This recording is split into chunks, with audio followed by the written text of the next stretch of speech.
Hello and welcome to the first episode of Macro Monday for the year. We have lots to talk about already, starting off with, of course, the terrible events across California, specifically LA, and the wildfires, and how that is negatively impacting people's lives and has destroyed so many homes and much of parts of the city, and how that's affecting insurance companies and how that's going to affect the actual state going forward, and most likely impact the federal government, because it's most likely that the federal government's going to have to step in and support California through this struggling time. It'll be really interesting to see how the insurance companies act going forward. Weeks before, or months before perhaps, many insurance companies have been actually cancelling policies because of the increased likelihood of natural disasters in California and these fires. Over the next 5 to 10 years, are we going to see a situation where insurance companies refuse to actually insure certain parts of America, specifically California, perhaps Florida? And what will that do to real estate prices? Will people have to self-insure? Will the price of insurance become too expensive to actually justify these house prices? What's the general trend going to be there? It could be extremely impactful for the people in LA and, of course, other states where there are an increased likelihood of natural disasters. It's not been a great week for the stock market, and yields have been jumping up quite heavily. The stock market is starting to act negatively to these higher rates. We've seen a lot of multiple expansion over the last year. Yes, we've seen strong earnings growth from the large cap tech companies. However, the rest of the S&P earning growth is about 2% over the last year. So most of the earnings growth has come from large tech companies. Even though that earnings growth hasn't been there, we've seen quite a lot of multiple expansion. So when you have multiple expansion, you're basically saying, hey, I'm an investor and I'm looking further into the future. I'm willing to wait longer to essentially get my investment back because I am more positive. I'm confident in that investment. As interest rates rise, then the quote unquote risk-free rate of money goes up. So I'm getting, let's say in the future, I might get 5.5% for a 10-year treasury. That's kind of 5.5% risk-free. So then the multiples on stocks typically comes down as the risk reward between treasury bonds and stocks start to weigh towards bonds. As these long duration bonds go up, it's going to put pressure on the housing market in the US, and it's going to potentially put pressure on stocks because that risk reward towards the bond side of things gets more and more appealing. So we've seen a lot of multiple expansion in the stock market. And if these rates, these 10-year yields go up to 5.5%, that's going to be a real headwind for stocks. So let's see how the coming weeks into inauguration play out and see if the stock market can brush this off and continue its momentum. But right now we're looking at the technical side of the stock market has really slowed down since that middle of December where the market peaked. Given that the inflation expectations are going up again, and with Trump policies being heavy on tariffs, the bond market is basically taking yields up. Given that there's a higher expectation of inflation at the moment, the economy in the US is seemingly very strong. Job numbers came in this week. They were much higher than expected. Now, of course, we are expecting there to be a revision, as there has been in the majority of the months over the last 1 to 2 years. But inflation expectations are higher. The expectation of the economy and the growth is higher. And with Trump policies being heavy in tariffs, basically inflation expectations are going up. Also, the bond market is not expecting the Trump administration to be successful in its cutting of expenses. So partially why the yields are going up is because the bond market is saying, hey, you have a deficit problem and you need to fix it. And until you fix it, we're basically going to short bonds, and it's going to put a lot of pressure on yields, and yields have gone up. So unless the Trump administration can really prove that they can take down spending, then yields are likely to go up. Now, we have to take it with a relative grain of salt. Because, of course, if the economy isn't as strong as everyone is expecting, then you're not going to have an inflation problem, most likely. Now, we did have Jerome Powell come out and say, I don't see the stagflation, and that could come back to haunt him. I guess there is a higher risk of stagflation now. However, a lot of this yield move is the start of kind of quote unquote bond vigilantes coming out and saying, hey, you need to pay us a higher rate because you're essentially not balancing your books correctly. Everything at CES was about AI.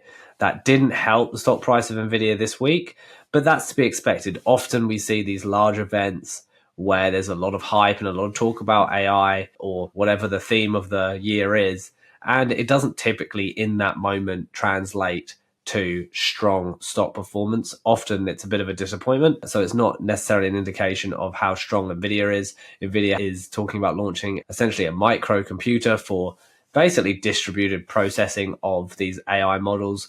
Quite an interesting product. Really excited to see where it goes. I can see and imagine many applications for that product that they're suggesting. And you could see AI and people running AI in decentralized, off the grid or off the internet situations where you can not be beholden to servers and different cloud services that are actually providing you these models. I think it's quite interesting. Obviously, they've got a long way to go, but this could be a replacement to some of the Mac products that are being used currently for local deployment of these AI models. Now, this is a really important topic for New Zealand. The New Zealand dollar is continuously getting weaker and weaker and weaker, and this is now being exacerbated by the fact that the US economy is strong, the New Zealand economy is weak. We are able to and need to cut rates. We have a very poor economy and people are struggling with the interest rates, which is really putting pressure on mortgage holders. Meanwhile, the US is seemingly very strong, and now we're looking at pausing of cuts in the US. This could make the New Zealand dollar even weaker in the light of an already weak New Zealand dollar. Why is that? That is because the economy in New Zealand is poor. We're lowering interest rates. And our kind of comparator, which is, you've got Australia, the UK, and the US. That's where we're kind of in a sense compared to. We are on a relative basis much weaker than Australia and the US. The UK is a bit of a different story, but their currency is also stronger relative to us. But the big thing here is the US dollar, because we pay for subscriptions in US dollars. You're essentially paying for oil in US dollars. So we are affected by the US dollar. Not to mention that many of the assets that we own, KiwiSaver, is all in US dollars.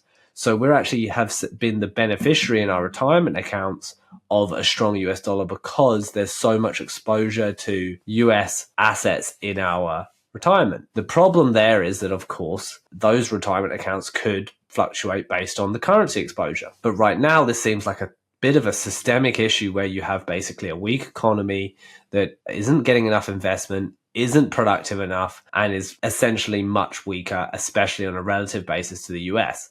And as the US is now having a bit of a fiscal issue and a potential rate issue where yields are going higher, it means that also the dollar is getting stronger.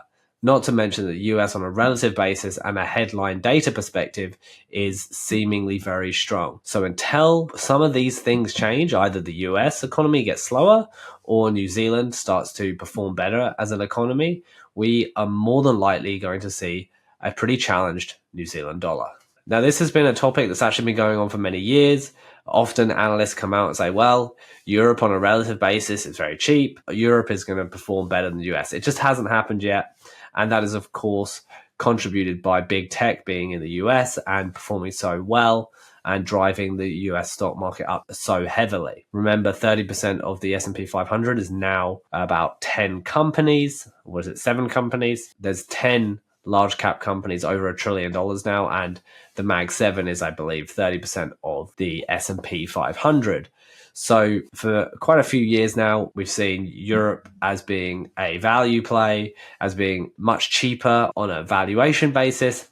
However, the performance hasn't gone anywhere near the US, and that's because the theme of AI and big tech has just eaten up and really just created a hell of a lot of free cash flow and then been reinvesting that into capex. The only way I could see that shifting is, of course, if that free cash flow slows down. So if the earnings growth slows down, then maybe that theme changes and then there will be more of a push into more value-based stocks, and that could be potentially the European market. Until people start believing that big cap tech isn't the only place to be, then it's likely that these European stocks underperform until we really start to see some pressure and some buying in the European market. We have the inauguration soon.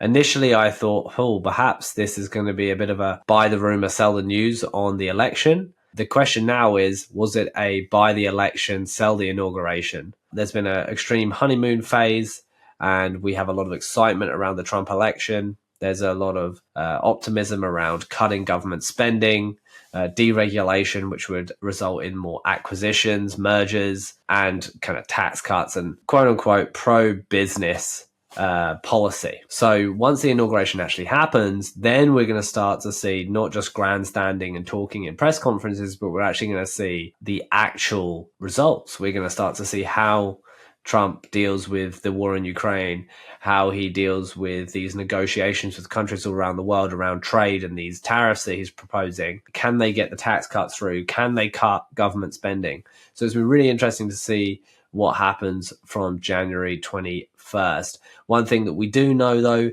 is that he has been saying that rates are too high, and that also means that the dollar is too strong. Trump more than likely wants to get the dollar weaker, and he wants to get rates down. He knows that that's a priority. He knows that he needs that because corporations are not going to be able to deal with higher interest rates, especially when you've got a large maturity wall in 2025 and 2026, where many corporations are going to have to actually refinance their debt at higher interest rates. So Trump has a lot of work to do. The US has a lot of work to do to keep that momentum and keep this economy strong. We'll see from the 21st of Jan what actually starts to unfold as the presidency kicks off and Elon Musk and the Doge starts to try to actually cut government spending. I believe Doge is only going to last apparently 18 months, so they have a very small window to make something happen, whereas obviously Trump has 4 years to pursue everything he's going to pursue, and as he's already been a president before, he will not get a second term. This could be a bit of a legacy-making term where, you essentially don't have anything to lose because it's not like you're trying to get re-elected. We hope you've enjoyed the episode. As always, none of this has been financial advice. None of the comments made are a buy, sell, or hold recommendation of any asset or any investment of any kind. This is for educational purposes only, and we look forward to seeing you in the next episode.